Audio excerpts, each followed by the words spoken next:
ประกาศรับนักศึกษาวิชาชีพยุติธรรมสุดที่3ปี 2017 สถาบันยุติธรรมแห่งชาติกระทรวงยุติธรรมจะจัดการสอบสิ่งคัดเลือกเอานักศึกษาเข้าเรียนหลักสูตรวิชาชีพยุติธรรมวิชาชีพผู้พิพากษาพนักงานอัยการและทนายความสุดที่3ปี 2017 กำหนดเวลาเรียน1ปีซึ่งหลังจากจบแล้วจะได้รับใบยั่งยืนและมีเงื่อนไขสมัครเข้าเป็นพนักงานของศาลองค์การอัยการสภาทนายความองค์การจัดตั้งอื่นๆของรัฐและเอกชนเงื่อนไขของผู้สมัครเป็นผู้ที่มีคุณสมบัติศีลธรรมปฏิบัติเป็นผู้ที่สำเร็จการศึกษากฎหมายระดับชั้นสูงขึ้นไปต้องเป็นผู้มีสุขภาพแข็งแรงดีบ่ทันเป็นพนักงานสังกัดรัฐบ่เคยถูกศาลตัดสินเป็นผู้กระทำผิดทางอาญาโดยเจตนามาก่อนถือสัญชาติลาวยกเว้นผู้อยากเป็นทนายความสามารถเสียค่าธรรมเนียมตามระเบียบการขายและรับคำร้องวันที่30พฤศจิกายนวันที่30ธันวาคม2016สามารถซื้อคำร้อง 35,000 กีบต่อสุดได้ที่สถาบันยุติธรรมแห่งชาติที่บ้านเมืองน้อยเมืองไสเศรษฐานครหลวงวิงจันทน์สถาบันยุติธรรมภาคเหนือที่เมืองหลวงพระบางแขวงหลวงพระบางสถาบันยุติธรรมภาคกลางที่เมืองไก่สอนพรหมวิหารแขวงสวรรณเขตสถาบันยุติธรรมภาคใต้ที่เมืองโพนทองแขวงจำปาสักเอกสารประกอบคำร้องมีคำร้องเขียนด้วยตนเองชีวประวัติเขียนด้วยตนเองมีหางในสุดคำร้องสำเนาประกาศนียบัตรใบคะแนนจบกฎหมายอย่างละ1ฉบับรูปขนาด 3x4 จำนวน2แผ่นรูป2แผ่นต้องคือกันและทายบ่เกิน3เดือนวิชาสอบเสียงประกอบมี5วิชา 1. รัฐธรรมนูญ 2. กฎหมายอาญา 3. กฎหมายว่าด้วยการดำเนินคดีอาญา 4. กฎหมายแพ่ง 5. กฎหมายว่าด้วยการดำเนินคดีแพ่งสอบเสียงวันที่10 วันที่13มังกร2017อยู่3จุดสถาบันยุติธรรมแห่งชาตินครหลวงวิงจันทน์สถาบันยุติธรรมภาคเหนือแขวงหลวงพระบางและสถาบันยุติธรรมภาคใต้แขวงจำปาสักเปิดการเรียนการสอนวันที่27กุมภาพันธ์ปี 2017หัวหน้าสถาบันยุติธรรมแห่งชาติปริญญาเอกจอมคำบุปผาลีวัน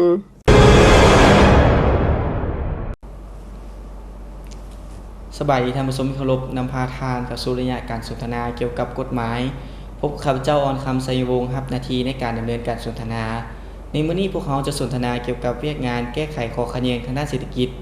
ซึ่งในระยะผ่านมารายการของเราได้นำเสนอเกี่ยวกับการแก้ไขข้อขัดแย้งทางด้านเศรษฐกิจด้วยรูปการตัดสินโดยคณะกรรมการแต่สำหรับมื้อนี้พวกเขาจะนำเสนอเกี่ยวกับการแก้ไขข้อขัดแย้งทางด้านเศรษฐกิจด้วยรูปการไกล่เกลี่ยซึ่งได้รับเกียรติอย่างสูงจากท่านบุญเพ็งวงศ์โพธิ์ทองหัวหน้าแผนกคุ้มครองบริหารศูนย์แก้ไขข้อขัดแย้งทางเศรษฐกิจกระทรวงยุติธรรมจะมาให้รายละเอียดเกี่ยวกับเวียกงานดังกล่าวจะเป็นอย่างไรนั้นมาพบกับทานกันเลยเจ้าสบายดีทานเจ้าสบายดีทานผู้ชมเจ้าก่อนอื่นขออนุญาตให้ทานเว้าถึงความหมายของการแก้ไขข้อขัดแย้งด้วยรูปการไกล่เกลี่ยว่ามีความหมายคือแนวใดก่อนอื่นข้าพเจ้าแนะนำตั้งหน้าให้ศูนย์แก้ไขข้อขัดแย้งทางด้านเศรษฐกิจก็ขอแสดงความรู้บุญคุณมายังคณะพรรคคณะนำกระทรวงและรายการเพื่อสังคมยุติธรรมที่ได้ให้โอกาสข้าพเจ้าได้มาแลกเปลี่ยนหรือว่าสนทนาเกี่ยวกับเวียกงานแก้ไขข้อขัดแย้งทางด้านเศรษฐกิจเป็นต้นก็เป็นการแก้ไขข้อขัดแย้งโดยรูปการไกล่เกลี่ยเนาะจังสันเว้าถึงความหมายของการไกล่เกลี่ยข้อขัดแย้งทางด้านเศรษฐกิจการแก้ไขข้อขัดแย้งโดยรูปการไกล่เกลี่ยก็แม่นรูปการหนึ่งขององค์การแก้ไขข้อขัดแย้งทางด้านเศรษฐกิจซึ่งรูปการดังกล่าวก็หมายถึงกระบวนการแก้ไขของผู้ไกล่เกลี่ยเนาะคณะไกล่เกลี่ยเพื่อเฮ็ดให้ข้อขัดแย้งได้รับการแก้ไขโดยสันติวิธีโดยการประนีประนอมหรือเจรจาปรึกษาหารือโดยมีผู้ไกล่เกลี่ย1คนหรือหลายคนเป็นคนกลางที่ใส่ความรู้ความสามารถของตนเพื่อช่วยสอบหาวิธีทางออกให้แก่คู่กรณีเพื่อยอมรับหรือว่ารับห้องเอาการเสนอซึ่งกันและกันได้เนาะอันนั้นแม่นความหมายของการไกล่เกลี่ยเจ้าหมายความว่าเพื่อให้ข้อขัดแย้งนะครับการแก้ไขด้วยสันติวิธีปาณีประนอมและเป็นธรรมเนาะโดยผ่านคณะกรรมการหรือผู้ไกล่เกลี่ยของศูนย์ของพวกเขาเพื่อส่งหาช่องทางช่วยผู้กรณีให้เขาเจ้าสามารถตกลงกันได้เนาะท่านเนาะนั่นแหละแล้วการไกล่เกลี่ยอยู่ศูนย์แก้ไขข้อขัดแย้งทางเศรษฐกิจของพวกเขานี่แตกต่างจากการไกล่เกลี่ยอยู่ศาลองค์การบริหารและคณะแก้ไขข้อขัดแย้งคันบ้านคือแนวใดท่านถ้าเว้าถึงการไกล่เกลี่ยข้อขัดแย้งอยู่สกสกับศาลประชาชนองค์การบริหารหรือ การแก้ไขขัดแย้งอยู่ขั้นบ้านข้าพเจ้าสังเกตเห็นว่าก็มีความคล้ายคือกันและก็มีความแตกต่างกันเป็นบางจุดซึ่งในนี้ข้าพเจ้าจะยกเอาบางประเด็นที่เห็นว่ามีความแตกต่างกันมาเสนอให้ท่านผู้ชมได้รับรู้เกี่ยวกับความแตกต่างเป็นต้นเป็นการแก้ไขขัดแย้งอยู่ศูนย์แก้ไขขัดแย้งทางด้านเศรษฐกิจก็คือจะนำเอาข้อขัดแย้งมาแก้ไขนั้นก็แม่นมีตั้งแต่ข้อขัดแย้งทางด้านเศรษฐกิจเท่านั้นเนาะส่วนการแก้ไขข้อขัดแย้งอยู่ศาลประชาชนหรือว่าองค์การบริหารหรือว่าหน่วยไกลเกลี่ยแก้ไขขัดแย้งคือขั้นบ้านนั้นก็แม่นสามารถแก้ไขได้หลายข้อขัดแย้งที่มีการร้องขอเช่นข้อขัดแย้งทางอาญามูลมรดกครอบครัวและอื่นๆที่ว่าเห็นว่ามีการร้องขอขึ้นไปอันนั้นเป็นประเด็นที่1เนาะ2การไกลเกลี่ยอยู่สกสก็แม่นบนพื้นฐานความสมัครใจของคู่กรณีทั้ง2ฝ่ายจังซั่นถ้าแม่นอยู่ศาลประชาชนองค์การบริหารก็คือคณะไกลเกลี่ยขัดแย้งขั้นบ้านแม่นบ่ได้เน้นหลักการเรื่องความสมัครใจส่วนประเด็นที่3ทุกข้อขัดแย้งรวมทั้งข้อมูลหลักฐานต่างๆที่นำมาแก้ไขอยู่สกสหรือว่าหกสหั่นจะถือปิดเป็นความลับทุกประเด็นทุกปัญหาว่าซั่นๆส่วนการแก้ไขอยู่ศาลประชาชนองค์การบริหารหรือว่าคณะแก้ไขขัดแย้งขั้นบ้านบางกรณีก็มีลักษณะเปิดเผยบุคคลส่วนหลายก็สามารถเข้าร่วมหรือว่าเข้ารับฟังได้เนาะประเด็นที่4คู่กรณีเป็นผู้เลือกเอาคณะกรรมการหรือว่าผู้ไกลเกลี่ยด้วยความสมัครใจของคู่กรณีเองส่วนว่าการแก้ไขข้อขัดแย้งอยู่องค์การบริหารศาลประชาชนหรือคณะแก้ไขข้อขัดแย้งขั้นบ้านนั้นคู่กรณีบ่สามารถเลือกเอาผู้ไกลเกลี่ยหรือคณะกรรมการไกลเกลี่ยตามใจที่ตนเองมักเนาะอันนั้นแม่นว่าหมายถึงความแตกต่างระหว่างการไกลเกลี่ยอยู่สกสหกสและการไกลเกลี่ยอยู่ศาลประชาชนองค์การบริหารก็คือคณะแก้ไขข้อขัดแย้งขั้นบ้านเนาะเจ้าแล้วทานการประกอบคณะไกลเกลี่ยหรือผู้ไกลเกลี่ยอยู่ศูนย์แก้ไขข้อขัดแย้งทางเศรษฐกิจของเราแม่นประกอบขึ้นจังได๋ครับอยู่ในการประกอบคณะกรรมการไกลเกลี่ยนี้แม่นจะเริ่มตั้งแต่1คนเนาะหรือหลายกว่า1คนเช่น3คน5คน7คนและจำนวนอื่นๆบนพื้นฐานการตกลงเห็นดีของคู่กรณีแต่สิ่งที่สำคัญจะต้องได้เป็นจำนวนขีดอยู่เสมอโดยทั่วไปแล้วคู่กรณีจะมักใส่หรือว่ามักเลือกอยู่ในกรณี1คนและ3คนจังสันการประกอบคณะกรรมการไกลเกลี่ยก็คือผู้ไกลเกลี่ยเนาะอยู่ในกรณีคู่กรณีเลือกเอาผู้ไกลเกลี่ย1คนนั้นเนาะก็ให้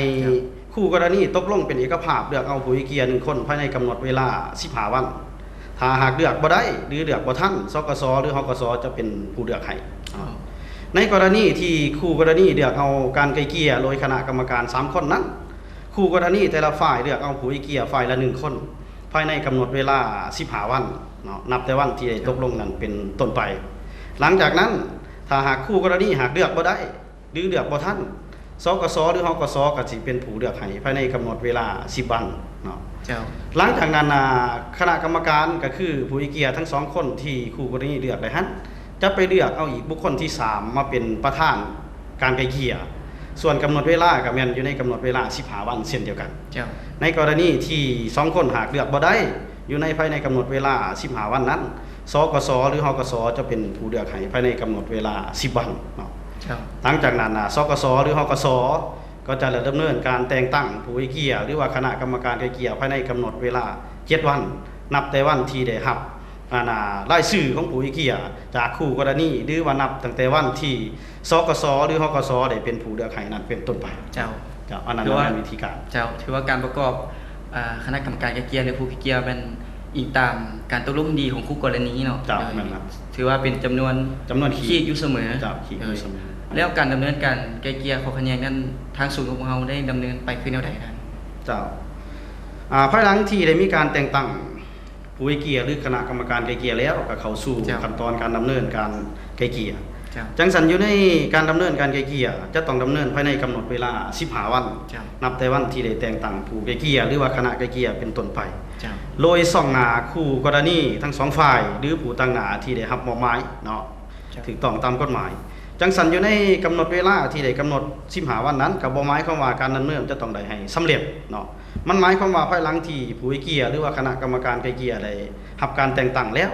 จะต้องได้มีการดำเนินการเคลื่อนไหวเวียกงานใน1เกี่ยวกับการดำเนินการไกลเกลี่ยเนาะอันนั้นเป็นประเด็นที่1จังสันอยู่ในช่วงระยะเวลาที่ดำเนินการไกลเกลี่ยยังบ่ทันได้สิ้นสุดนั้นคู่กรณีก็มีสิทธิ์เสนอปัญหาข้อมูลหลักฐาน เกี่ยวกับข้อขัดแย้งหรือวิธีทางออกต่อกับผู้ไกลเกลี่ยหรือคณะไกลเกลี่ยได้ตลอดระยะเวลาของการดำเนินการไกลเกลี่ย เจ้าแล้วสำหรับการไกลเกลี่ยอยู่ศูนย์ของพวกเขาจะสิ้นสุดลงจากกรณีหรือคือกรณีใดครับ เจ้าในเมื่อการดำเนินการไกลเกลี่ยแล้วแน่นอนจะต้องได้มีการสิ้นสุดจังสันการไกลเกลี่ยข้อขัดแย้งอยู่สกสอาจจะสิ้นสุดได้ใน4กรณีเนาะ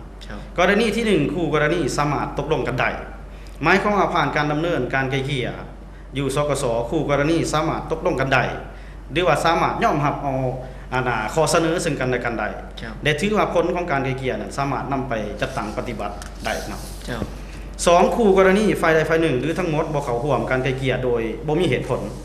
หมายความว่าในระยะดำเนินการไกลเกลี่ยสกสหรือฮกสได้ออกหมายเชิญถึงคู่กรณีได้3ครั้งแต่ว่าคู่กรณีหันก็บ่เข้าร่วมเนาะโดยบ่มีเหตุผลอาจจะแม่นฝ่ายใดฝ่ายหนึ่งหรืออาจจะแม่นทั้งหมดเนาะส่วนประเด็นอีกต่อมาแม่นคู่กรณีบ่สามารถตกลงกันได้หมายความว่าผ่านการดำเนินการไกลเกลี่ยหลายครั้งเนาะอาจสิแม่นครั้ง1 2ครั้งหรือว่า3ครั้งก็แล้วแต่สุดท้ายคู่กรณีก็บ่สามารถตกลงกันได้หรือว่าบ่สามารถรับเอาขอเสนอซึ่งกันและกันได้อันนี้ก็เป็นสาเหตุหนึ่งที่เฮ็ดให้การไกลเกลี่ยนั้นสิ้นสุดส่วนอันที่4คู่กรณีฝ่ายใดฝ่ายหนึ่งเสียชีวิตโดยบ่มีผู้สืบทอด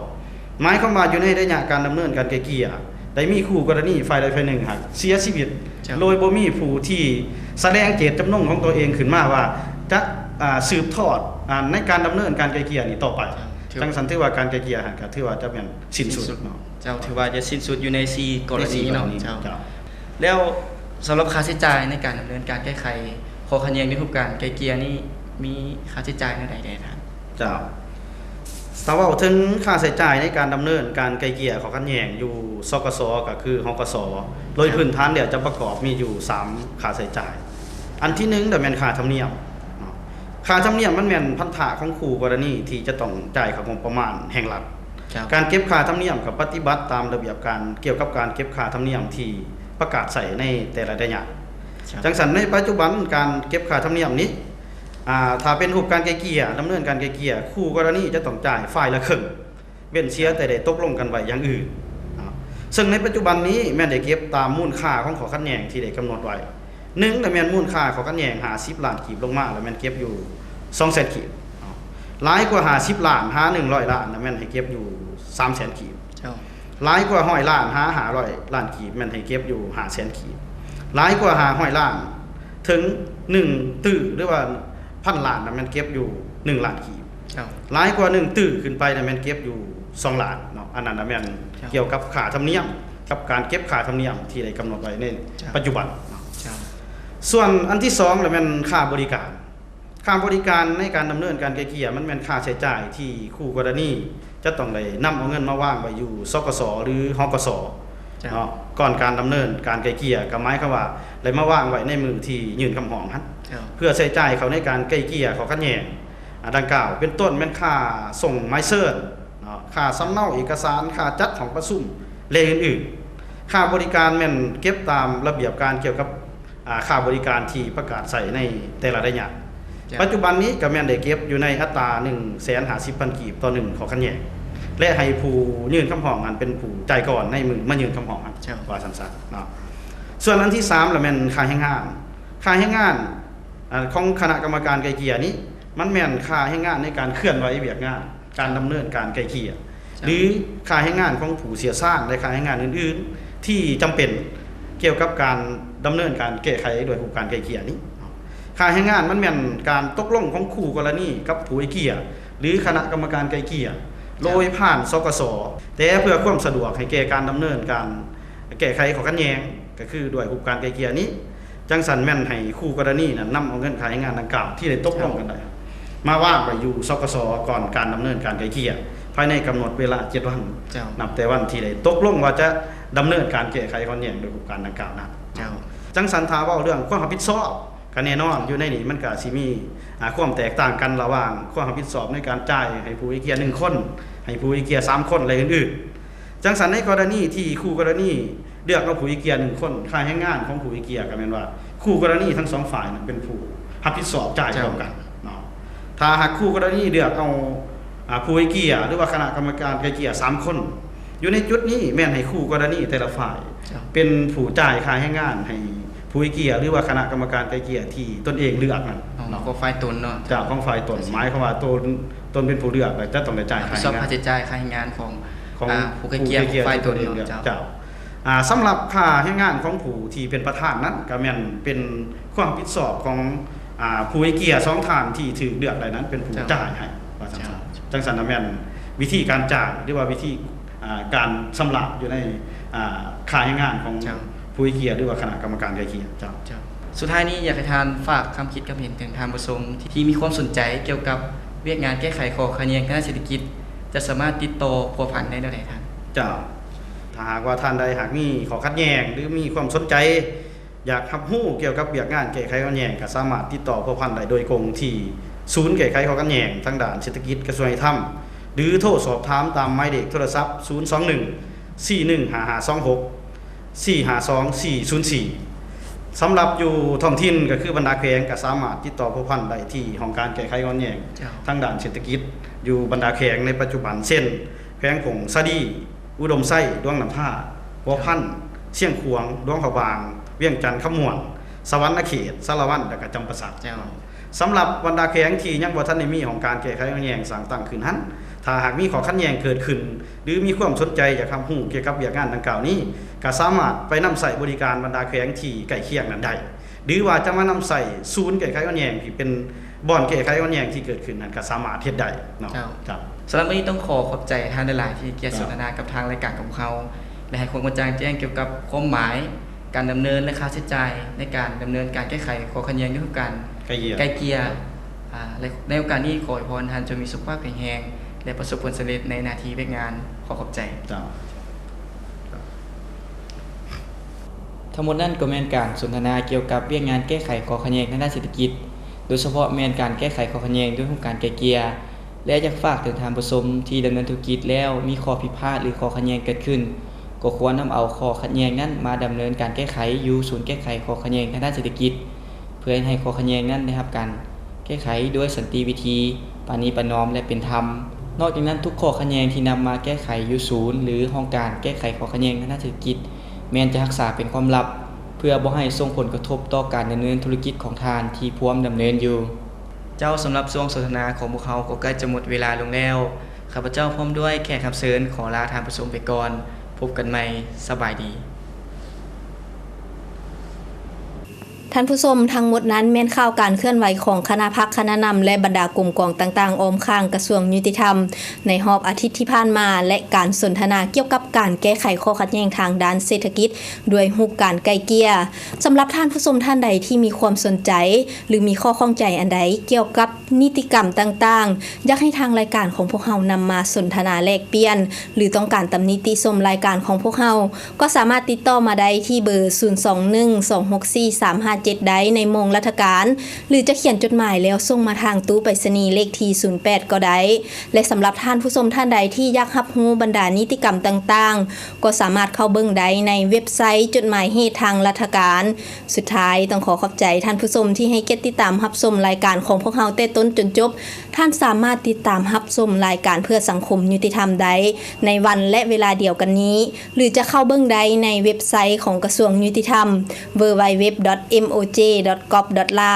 มาฮอดนี้ศรีประไพเพชรปทุมมาพร้อมด้วยทีมงานต้องขอลาท่านผู้ชมไปก่อนพบกันใหม่อาทิตย์หน้าสบายดี